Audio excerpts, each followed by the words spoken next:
할렐루야. 오늘도 거룩한 주일 하나님 전에 나오신 여러분의 삶 가운데 임마누엘의 은총이 늘 함께 하시기를 주님의 이름으로 축복합니다. 우리 옆에 계신 분들과 우리 함께 인사하겠습니다. 행복한 애운교회 참 잘 오셨습니다. 하나님은 여러분을 사랑하십니다. 저도 여러분을 사랑합니다. 감사합니다. 우리는 지금 우리 사순절 기간을 보내고 있습니다. 사순절은 전에 말씀을 드렸던 것처럼 주일을 제외한 40일 동안 예수 그리스도의 십자가의 고난과 부활을 묵상하며 자신들의 삶을 뒤돌아보며 보내는 기간, 즉 우리가 영적으로 훈련받는 기간이 바로 사순절 기간입니다. 여러분, 이 사순절 기간 지금 어떻게 보내고 계십니까? 교회 절기라는 것은 알고 있지만 치열한 삶의 현장에서 이리 치이고 저리 치이고 있다 보니 그냥 절기다 생각만 하고 그냥 숨가쁘게 하루하루를 살아가고 계십니까? 설령 여러분의 삶이 사순절 기간을 또한 그 의미를 잃어버리고 살아가고 계신다 할지라도 여러분 결코 낙심하지 마시기 바랍니다. 사순절은 잊고 지내고 있다 할지라도 여러분을 사랑하셔서 독생자들 예수까지 아낌없이 내어주신 그 하나님의 사랑과 여러분을 구원해 주시기 위하여 십자가 그 골고다의 길을 오르셨던 예수님의 그 십자가의 사랑만큼은 여러분 결코 잊지 마시고 여러분의 가슴 깊이 새기며 살아가시기 바랍니다. 그 사랑이 삶에 지친 여러분에게 새로운 용기를 주실 것입니다. 그 사랑이 마음이 상한 여러분을 위로해 줄 것이고 그 사랑이 힘없는 자에게 새로운 능력으로 임하게 될 줄로 믿습니다. 때로는 우리가 쓰러지고 넘어진다 할지라도 오뚜기와 같이 다시 일어설 수 있는 그 힘은 바로 하나님의 사랑, 예수 그리스도의 십자가의 사랑임을 여러분 잊지 마시기 바랍니다. 우리를 사랑하신 하나님은 우리의 지친 영혼을 날마다 새롭게 소생시켜 주시는 하나님이십니다. 왜냐하면 우리를 예수 그리스도의 피값으로 사신 하나님께서는 이사야 49장 15절 말씀과 같이 결코 우리를 잊지 아니하고 우리를 기억하고 계시는 하나님이시기 때문입니다. 우리와 항상 함께 하시며 지키시고 보호해주고 계시기 때문입니다. 그러므로 여러분 안에 계시는 성령을 통하여서 여러분과 함께 하시는 임마누엘의 하나님 예수 그리스도의 십자가의 사랑을 항상 가슴에 품고 더 나은 내일을 향하여 힘차게 달려나아가시는 우리의 은혜 가족들 여러분의 삶의 자리가 되기를 주님의 이름으로 축복합니다. 오늘 본문 말씀은 유월절을 앞두고 유대 종교 지도자들이 예수님을 잡아 죽이려고 여러 가지 흉계를 짜고 있을 때 베다니 나병 환자 시몬의 집에서 있었던 일입니다. 베다니라라는 이 마을은 마가복음 11장 1절 말씀과 요한복음 11장 1절 말씀을 통해 알 수 있듯이 예수님께서 예루살렘을 향하여 올라가실 때 머무르던 그런 동네였습니다. 이곳은 예수님께서 다시 살리신 나사로와 그의 누이 마르다와 마리아가 사는 동네이기도 했습니다. 이곳에 나병 환자 시몬이라는 사람이 살고 있었습니다. 나병 환자 시몬이라고 말씀하고 있는데 시몬이 현재 나병 즉 문둥병을 앓고 있다라는 말씀이 아닙니다. 과거에 나병을 앓았다라는 이야기입니다. 왜냐하면 레위기 13장 46절에 말씀하고 있듯이 나병에 걸린 사람은 부정한 사람이었습니다. 그래서 마을을 떠나서 사람들과 격리되어져서 지내야만 했기 때문이죠. 누가복음 17장 11절 이하의 말씀을 보게 되면 예수님께서 길을 가실 때 10명의 나병 환자들이 예수님을 보게 됩니다. 그때 그들이 예수님 앞에 나옵니까? 나오지 않습니다. 성경에 보게 되면 멀리 서서라고 이야기하고 있습니다. 멀리 서서 예수 선생이여 우리를 불쌍히 여겨 주십시오라고 이야기합니다. 우리가 나병에 걸렸는데 우리를 좀 고쳐 주십시오라고 그들이 그렇게 이야기를 합니다. 이처럼 나병에 걸린 자들은 사람들과 함께 할 수 없었습니다. 그런데 여러분 시몬은 어떻습니까? 지금 예수님을 비롯한 주변 사람들과 함께 식사 자리에 있듯이 나병에서 고침을 받아 이제 자유의 몸이 되었던 겁니다. 나병에서 자유함을 얻은 시몬은 예수님을 자신의 집으로 초대해서 함께 식사를 합니다. 그런데 이때 많은 사람들이 전혀 생각하지 못하였던, 예기치 못하였던 일이 발생을 한 겁니다. 바로 오늘 3절 말씀과 같이 한 여자가 매우 값진 향유 곧 순전한 나드 한 옥합을 가지고 와서 그 깨트렸는데 예수님의 머리에 부은 것입니다. 실수로 잘못해서 깨트린 것이 아니라 그 잔치 자리에 참석하고 그 옥합병을 예수님의 머리에 부었다라고 말씀하고 있습니다. 여러분, 여기서 순전하다라는 말은 믿을만하다, 진실하다라는 의미입니다. 그러니까 이 여인이 가져온 향유는 진품이다라는 겁니다. 짝퉁이 아니라는 거죠. 진짜 향유, 진품을 가져와 예수님의 머리에 부은 것입니다. 이 여인은 오늘 본문에 보게 되면 한 여인으로만 표현되어져 있는데 요한복음 12장 3절 말씀을 보게 되면 죽었다가 다시 살아난 나사로의 누이라라고 말씀을 하고 있습니다. 나사로의 동생 마리아라라고 말입니다. 마리아가 예수님의 머리에 부은 이 향유는 인도에서 자라는 나르도 스타키스 자타만시, 이름 참 어렵죠. 나르도 스타키시 자타만시, 이 식물에서 짜낸 것이었습니다. 5절에 300데나리온 이상의 파라라고 말씀하고 있듯이 매우 값비싼 향유였습니다. 300데나리온이라는 이 값이 말해주듯이 누구나 쉽게 구할 수 있는 그러한 향유가 아니었습니다. 그 당시 한 데나리온은 성인 하루의 품삯이었습니다. 그러므로 300데나리온은 성인 남자가 300일 동안 일을 해서 벌을 수 있는 그 금액이었습니다. 1년 연봉에 해당되는 금액입니다. 설교를 준비하면서 아르바이트로 음향 설비를 하고 있는 그 동기 목사님에게 잠깐 전화를 했습니다. 교회 형편이 넉넉하지 않기 때문에 시간만 되면 음향 설비 일을 도와서 그 자신의 용돈도 쓰고 또한 가정 살림에 보태 쓰기도 했던 목사님입니다. 그래서 이 목사님에게 전화를 했습니다. 형님, 지금 하루 일을 하게 되면 어느 정도 번다고 했지라고 했더니 보통 12에서 15만 원, 좀 시간이 오래 더 늦게까지 하게 되면 20만 원 정도를 받는다라고 이야기를 했습니다. 그래서 그 형님이 받았던 그 액수대로 한번 계산을 해보았을 때 최저임금으로 12만 원 정도 되었습니다. 적게 잡아 12만 원, 300일로 한다고 계산해 보았을 때 여러분 얼마입니까? 3,600만 원에 해당되는 그 향유였습니다. 그 값비싼 향유를 한순간에 깨트려 예수님의 머리에 여러분 부은 것입니다. 여러분, 이게 온전한 정신, 이게 제정신으로 할 수 있는 일입니까? 여러분께서는 어떻게 하시겠습니까? 하실 수 있으시겠습니까? 막상 닥치면 어떻게 할지 저도 솔직히 모르겠지만 지금의 제 상황 속에서는 그 3,600만 원 정도에 되는 그 향유를 깨트려서 머리에 붓는다? 저는 솔직히 못할 것 같습니다. 36,000원짜리 향수를 깨트리는 것도 한 번 정도 생각해 볼 것 같습니다. 그런데 무려 1,000배나 되는 그 3,600만 원에 해당하는 그 향유를 깨트린다? 그것을 머리에 붓는다? 이건 온전한 정신으로서 행하기에는 좀 아니지 않나라는 그런 생각을 갖습니다. 그런데 마리아가 그 일을 행했습니다. 그래서 이 모습을 보고 있던 사람들이 4절 말씀과 같이 화를 냈던 겁니다. 너 왜 쓸데없는 짓 하냐라고 그녀를 비방합니다. 책망합니다. 그 대표적인 사람은 요한복음 12장 말씀을 보게 되면 가룟 유다라고 말씀을 하고 있습니다. 여러분, 마리아가 이렇게 행한 이유가 무엇입니까? 주위 사람들에게 비난받을 줄 몰라서 그랬을까요? 아니면 자신이 그렇게 값비싼 향유를 예수님의 머리에 붓는 것을 보고 야, 너 믿음 정말 대단하다.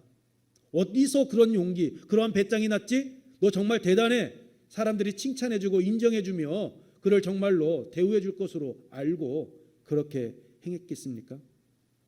아니면 가진 것이 너무 많아서 300데나리온쯤은 뭐 그냥 껌값이야 라고 생각을 해서 그렇게 쉽게 깨트렸을까요? 아마도 마리아는 이 향유를 마련하기 위해서 자신의 전 재산, 그럼 많은 상당 부분을 투자를 했을 것입니다. 어떤 이는 말합니다. 마리아가 예수님의 머리에 부은 그 순전한 나드 한 그는 마리아의 혼수품에 혼수품이었을 것이다라고, 아마 자신의 결혼 지참금 가운데 하나였을 것이다라고 말하는 이들도 있습니다. 여러분, 마리아가 어찌되었든 그렇게 값비싼 향유를 예수님께 드렸습니다. 왜 드렸을까요? 왜 예수님께서는 그 마리아의 행위에 대해서 온 천하에 어디서든지 복음이 전파되는 곳에는 마리아가 행한 일을 말하라고, 그녀가 잊혀지지 않게 해달라고 그렇게 명령을 하신 것입니까? 첫째, 받은 은혜를 알고 행한 사랑의 헌신이라는 것을 예수님께서 아셨기 때문입니다. 우리 함께 읽습니다. 시작. 받은 은혜를 알고 행한 사랑의 헌신이었기 때문입니다. 앞서 말씀드린 것과 같이 마리아의 오라버니는 죽었다가 다시 산 나사로였습니다. 그렇습니다. 마리아는 죽은 오라버니 나사로를 살려주신 것을 통해 자기 자신과 그리고 자기 그 남매 가정에 베풀어 주셨던 그 은혜를요, 마리아는 잊지 않고 있었던 겁니다. 그래서 그 값비싼 향유를 예수님을 위해 사용하는 것이 전혀 아깝지 않고 드릴 수 있었습니다. 더 나아가 그녀는 상상을 초월하는 일까지 하는 것을 여러분 볼 수가 있습니다. 본문에서는 예수님의 머리에 부었다라고 말씀을 하고 있습니다. 그런데 요한복음 12장 3절에서는 예수님의 발에 부었다라고 이야기합니다. 발에 붓고 자신의 그 머리털로 예수님의 그 더러운 발, 냄새나는 발을 닦아 주었다라는 겁니다. 여러분, 당시 여자에게 있어서 머리는 고린도전서 11장 15절에 여자가 긴 머리가 있으면 자기에게 영광이 되나니라고 말씀하고 있듯이 여성다움을 보여주는 영광의 상징이었습니다. 여자에게 있어서 자랑이 바로 머릿결이었습니다. 그런데 그 곱디고 온 그 머릿결로 예수님의 발을 닦아 드린 것입니다. 자기 자신을요, 온전히 헌신한 겁니다. 이유가 무엇입니까? 받은 은혜, 그 예수님을 향한 그 사랑이 매우 컸기 때문입니다. 사랑했기에 남들이 이해할 수 없는 행동이었지만 이 마리아는 과감하게 행동으로 옮길 수 있었던 겁니다. 마리아의 두 눈에는요, 돈, 물질이 아닌 자신을 사랑하시는 하나님, 자신의 죽은 오라버니를 다시 살려주신 예수님, 그분만 보였기 때문입니다. 그녀가 예수님을 사랑했다라는 것, 여러분 어떻게 알 수 있습니까? 여러분의 삶의 모습을 한번 뒤돌아보십시오. 내가 싫어하는 사람하고는 가까이 있지 않으려고 합니다. 그런데 내가 사랑하는 사람에게는 한 걸음 더 가까이 나아가려고 합니다. 여러분, 누가복음 10장 38절 이하의 말씀을 보면 나사로의 그 부활 사건이 있기 전에 예수님께서 마르다의 집에 가셨습니다. 그때 마르다는 예수님을 섬기기 위해서 매우 분주하게 움직였습니다. 그런데 마리아는 어떻게 합니까? 예수님의 발 앞에 엎드렸다라고 말씀하고 있습니다. 그래서 마르다가 그 모습을 보고 화가 났습니다. 주여, 내 동생이 나 혼자 일하게 두는 것을 생각하지 아니하시나이까? 그를 명하사 나를 도와주라고 하십시오라고 요청할 정도였습니다. 이때 예수님께서 마르다에게 무엇라 말씀하십니까? 마르다야, 마르다야, 내가 많은 일로 염려하고 근심하나 몇 가지만 하든지 혹은 한 가지만이라도 족하니라. 마리아는 이 좋은 편을 택하였으니 빼앗기지 아니하리라. 예수님 앞에 나와 말씀 듣는 것 사모했더니 그가 마리아였습니다. 요한복음 11장 17절의 말씀도 보게 되면 나사로가 죽은 후에 마르다와 마리아는 예수님을 만났습니다. 마르다는 예수님께서 오신다는 소식을 듣고 곧 나가 예수님을 맞이했습니다. 그리고 말하죠. 주께서 여기 계셨더라면 내 오라버니가 죽지 아니하였겠나이다 라고 말입니다. 그리고 예수님께서 자신을 찾으신다라는 말을 들은 그 마리아도 늦게 예수님 앞에 나왔습니다. 그리고 이야기해요. 주께서 여기 계셨더라면 내 오라버니가 죽지 아니하였겠나이다 라고 말입니다. 그런데 앞서 마리아했던 마르다의 모습과 다시 늦게 왔지만 예수님 앞에 선 마리아의 모습은 달랐습니다. 차이가 있습니다. 마르다는 예수님을 보자마자 예수님께서 이 자리에 계셨다면 내 오라버니 죽지 않았습니다라고 이야기했습니다. 그런데 마리아는 예수님의 발 앞에 엎드렸다라고 무릎을 꿇었다라고 이야기하고 있습니다. 요한복음 11장 32절 말씀입니다. 우리 함께 읽습니다. 시작. 마리아가 예수 계신 곳에 가서 배웠고 그 발 앞에 엎드려 이르되 주께서 여기 계셨더라면 내 오라버니가 죽지 아니하였겠나이다 하더라. 어떻게 했다고요? 그 발 앞에 엎드렸다라고 말씀하고 있습니다. 그리고 울었습니다. 마리아는 마르다는 거리를 두고 있었지만 마리아는 예수님과 거리를 두지 않았습니다. 한 걸음 더 가까이 나아갔던 여인이었습니다. 항상 예수님 곁에 있었습니다. 왜요? 예수님을 사랑했기 때문입니다. 그래서 자신이 가진 것 전부를 드릴 수 있었던 겁니다. 그런데 가룟 유다를 비롯한 그 자리에 있던 어떤 사람들은 그 값비싼 향유만 보았기에 마리아의 그 행위를 이해할 수가 없었습니다. 그래서 책망합니다. 5절 말씀을 보십시오. 이 향유를 300데나리온 이상에 팔아 가난한 자들에게 줄 수 있었겠도다 하며 그 여자를 책망하는지라. 가룟 유다의 눈에 보인 마리아의 행위는 정신 나간 여인에 불과했던 겁니다. 솔직히 맞는 말 아닙니까? 제대로 현실을 보고 판단하고 이야기한 것 아닙니까? 예수님의 머리에 그것을 붓고 한순간에 허비하는 것보다는 그것을 300데나리온 이상에 팔아서 가난한 자들에게 나누어 주는 것, 그것이 더 의로운 행동 아닙니까? 이것이 더 가치 있다라는 생각 여러분 들지 않습니까? 예수님의 머리에 붓는 것, 그것은 한순간에 사라져 버립니다. 그것은 큰 낭비입니다. 그러나 가난한 자들에게 나누어 주게 되면 한 생명을 살릴 수가 있습니다. 더 많은 사람들에게 유익을 줄 수 있는 아주 값진 곳에 사용할 수 있는 금액이었습니다. 여러분께서는 어떻게 하시겠습니까? 여러분께서는 마리아를 잘했다라고 그렇게 칭찬하시겠습니까? 아니면 마리아가 잘못했다라고 책망하시겠습니까? 가룟 유다를 비롯한 어떤 사람들은 마리아가 왜 그렇게 했는지 생각하지 않습니다. 마리아의 마음 이해하려 하들지도 않습니다. 단지 그들은 눈에 보이는 그 현상만을 보고 그 행위만을 보고 판단하고 책망했습니다. 그들의 눈에는 300데나리온 이상에 팔릴 수 있는 그 값비싼 향유 외에는 보이지를 않았습니다. 그들은 물질에 기준을 두고 있었기 때문입니다. 그래서 마리아의 행위는 도저히 이해할 수 없는 그 엄청난 낭비였기에 그들을 그 자리에서 마리아를 책망했던 겁니다.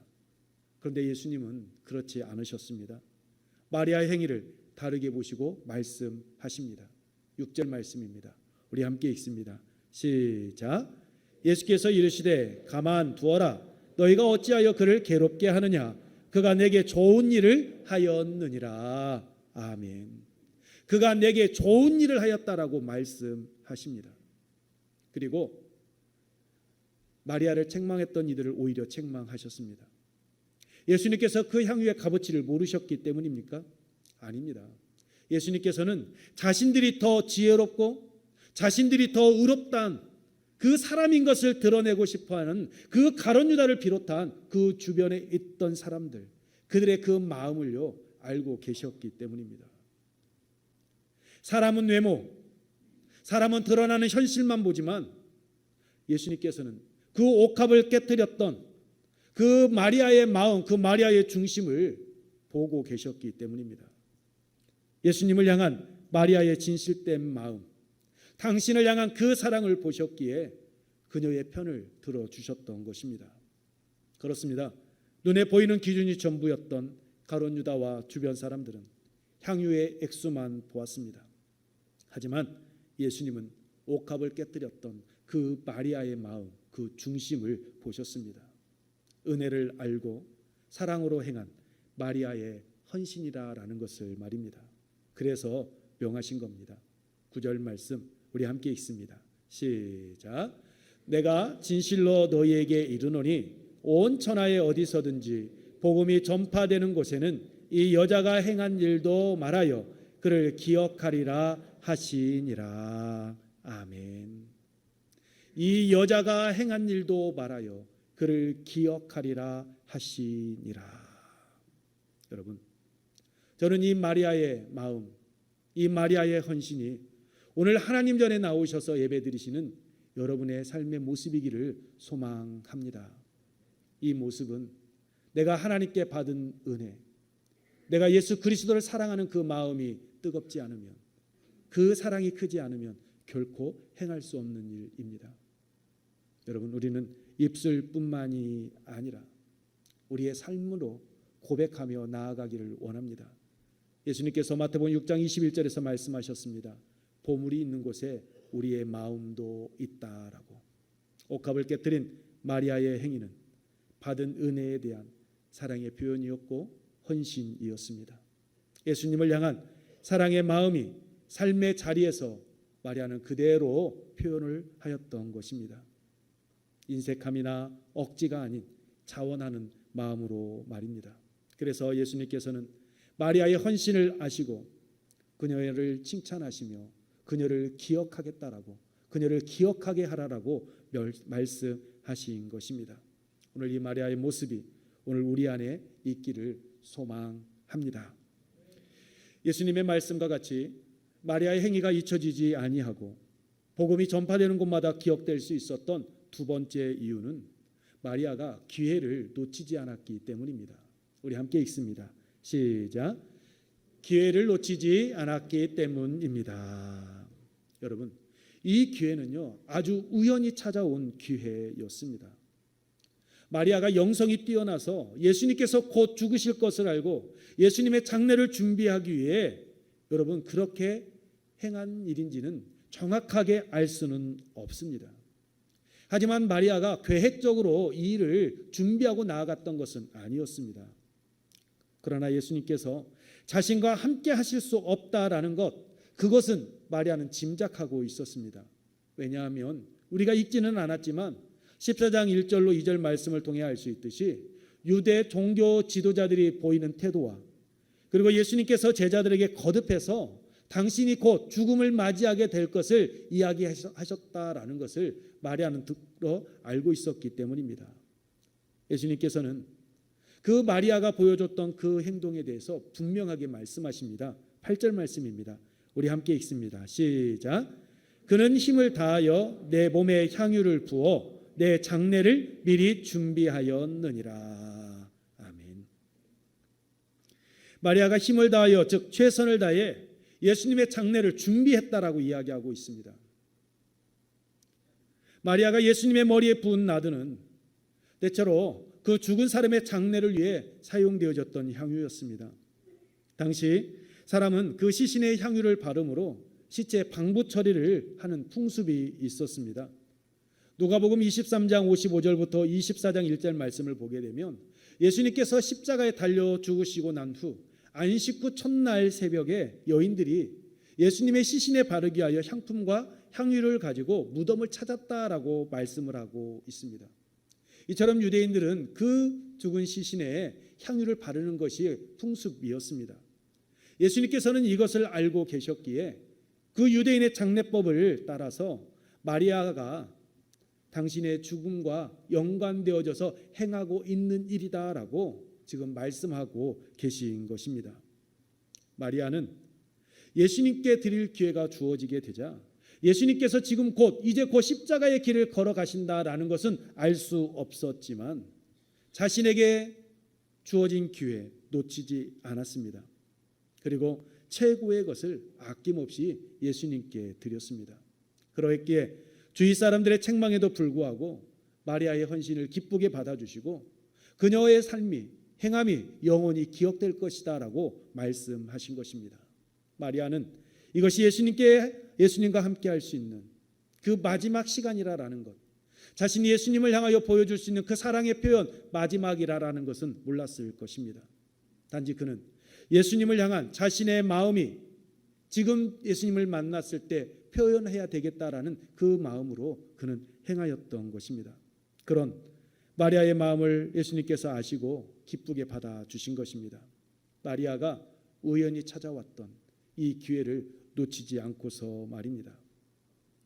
여러분, 사무엘하 15장 이하에 나오는 말씀을 보게 되면 아들 압살롬의 반란을 피해 다윗이 도망치는 장면이 여러분 나옵니다. 이때 바르실레가 다윗과 함께한 이들이 줄인 배를 채울 수 있도록 여러분 물자를 공급해 주는 것을 보게 됩니다. 사울 왕과 같은 베냐민 족속이었던 시므이가 돌을 던지며 저주하고 있던 때였습니다. 백성들이 하나둘씩 도망을 치고 있는 그 다윗을 외면하고 있던 때였습니다. 믿었던 신하들이 모두 다 돌아서 버리고 있는 그런 때였습니다. 그러한 때 바르실레가 다윗 왕을 도와준 것입니다. 여러분, 어떻게 되었습니까? 반란을 진압하고 난 뒤 다시 황궁하는 그때 다윗은 바르실레를 잊지 않았습니다. 바르실레가 베풀어 주었던 그 은혜를 기억했습니다. 그래서 사무엘하 19장 33절 말씀을 보게 되면 다윗 왕이 바르실레에게 이야기합니다. 나와 함께 건너가자. 예루살렘에서 내가 너를 공개하겠다라고. 너가 나에게 베풀었던 그 호의 내가 기억하고 이제는 내가 너에게 다시 갚아줄 테니 나와 함께 가자라고 이야기합니다. 그때 바르실레가 자신은 80의 고령이다라고 이야기하면서 내가 즐거움을 모릅니다. 이제 내가 음식을 먹어도 내가 그 맛을 모르기 때문에 다윗 왕의 마음은 감사하지만 나는 그 길 가지 않겠습니다라고 정중하게 사양을 합니다. 그러면서 그의 아들 기맘을 부탁하지요. 그래서 다윗이 기맘을 데리고 예루살렘으로 갑니다. 여러분, 다윗은 살아있는 동안 그 기맘을 끝까지 책임져 주었습니다. 뿐만 아니라 자신의 뒤를 이어 왕위에 오를 솔로몬에게 유언까지 남겨주고 한 것을 볼 수 있습니다. 열왕기상 2장 7절 말씀입니다. 우리 함께 읽습니다. 시작. 마땅히 길르앗 바르실의 아들들에게 은총을 베풀어 그들이 내 상에서 먹는 자 중에 참여하게 하라. 내가 내 형 압살롬의 낯을 피하여 도망할 때에 그들이 내게 나왔느니라. 다윗은 자신이 죽는 그 날까지 기맘을 보살피고 책임져 주었습니다. 모든 사람들이 외면하고 떠나던 때 바르실레가 몇 수를 내다보고 반드시 다윗은 황궁하게 될 것이다라는 그러한 믿음과 확신을 가지고 행하였는지 정확하게 알 수는 없지만 바르실레는 그 위험을 무릅쓰고 그 다윗을 섬겼습니다. 그러했을 때 바르실레와 그의 아들 기맘이 인생 역전의 기회를 맞이하게 된 것입니다. 여러분, 기회는 어느 한순간 여러분 정해놓은 그때 찾아오지를 않습니다. 기회는 우리에게 어떤 모습으로 어떻게 다가올지 우리는 알 수 없습니다. 그러므로 우리는 우리의 삶의 현장에서 일어나는 모든 일들에 대해서 오늘 마리아가 예수님의 머리에 힘을 다하여 기름을 부었던 것처럼 향유 옥합을 깨뜨려 예수님께 드렸던 것처럼 우리도 힘을 다하여 예수님께 드려야만 합니다. 최선을 다하는 삶을 살아가야 합니다. 지금 여러분에게 헌금 많이 하라라고 말씀드리는 게 아닙니다. 여러분에게 지금 교회에 나와서 교회에 헌신하고 교회에 봉사하는 삶을 살아가야 합니다라고 말씀드리는 것 결코 아닙니다. 우리의 삶의 자리에서 언제 어느 순간 그 모든 일이 나에게 기회가 되어질지 알 수 없기에 우리는 마리아가 보여주었던 것처럼 그렇게 최선을 다하는 삶으로 우리의 삶의 자리를 살아가야 한다라는 것입니다. 그 모습을 주님께서는 결코 잊지 아니하시고 기억하시고 우리를 외면치 아니하시고 우리를 품어 주신다라는 것입니다. 우리 앞에 펼쳐져 있는 현실의 문제에 너무 연연히 하지 마십시오. 영적으로 깨어 믿음의 눈으로 바라보고 행함으로 옮기시기 바랍니다. 오늘 우리의 관심을 하나님의 관심과 하나님의 목적에 맞추어서 하나님의 뜻을 따라 한 걸음 한 걸음 나아가시기 바랍니다. 오늘 우리의 현실의 문제가 아무리 중요하게 보여도 하나님의 뜻보다는 여러분 결코 우선할 수 없습니다. 우리가 하나님의 뜻을 쫓아 나아가게 되면 우리가 현실 속에서 가장 중요하게 생각하는 그 모든 것들 하나님께서 선한 길로 인도하여 주십니다. 그러므로 믿음의 눈을 떠 여러분이 전 현실을 바라보십시오. 그리고 하나님의 뜻을 따라 행하며 나아가시기 바랍니다. 그 모든 일들이 여러분의 인생의 새로운 이정표를 찍는 기회의 삶의 자리가 될 줄로 믿습니다. 여러분의 행위가 잊혀진 존재가 아닌 마리아와 같이 영원히 기억되는 삶을 살아가는 그런 세상의 소금이 되고 빛이 될 줄로 믿습니다. 말씀을 마치겠습니다. 오늘 여러분의 삶의 자리에서 펼쳐지는 수많은 일들을 세상의 관점으로만 바라보고 판단하고 행하지 마시기 바랍니다. 믿음의 눈으로 바라보십시오. 그리고 순전한 나드 한 옥합을 깨뜨린 마리아와 같이 사랑하는 마음으로 헌신하며 여러분 나아가시기 바랍니다. 뿐만 아니라 여러분께서 행하시는 일이 여러분의 인생에 있어서 새로운 이정표를 찍는 기회의 장이 될 수 있도록 마리아와 같이 행할 수 있을 때 힘을 다하여 최선을 다하며 행하며 나아가시기 바랍니다. 그 자리에서 아름다운 열매가 맺혀지게 될 것이고 여러분의 삶의 행위는 잊혀지지 아니하고 기억되어지며 하나님의 영광을 드러내는 복된 삶으로 나타나게 될 줄로 믿습니다. 이 은혜가 오늘 또 하나님 전에 나오신 여러분의 삶 가운데 함께 하심으로 범사의 형통의 길, 복된 삶 살아가시기를 축복합니다. 이 시간 우리 함께 찬양 후에 기도하도록 하겠습니다. 기도할 때 매일의 삶 속에서 어떠한 일을 결정하고 행할 때 순전한 나드 한 옥합을 깨뜨린 마리아와 같이 사랑하는 마음으로 행하고 인생의 새로운 이정표를 찍는 기회가 될 수 있도록 값진 희생을 두려워하지 않으며 최선을 다하여서 있는 힘을 다해 행할 수 있는 믿음의 길 걷게 하옵소서라고 우리 함께 내는 주의 영광을 보내 찬양하면서 기도하겠습니다.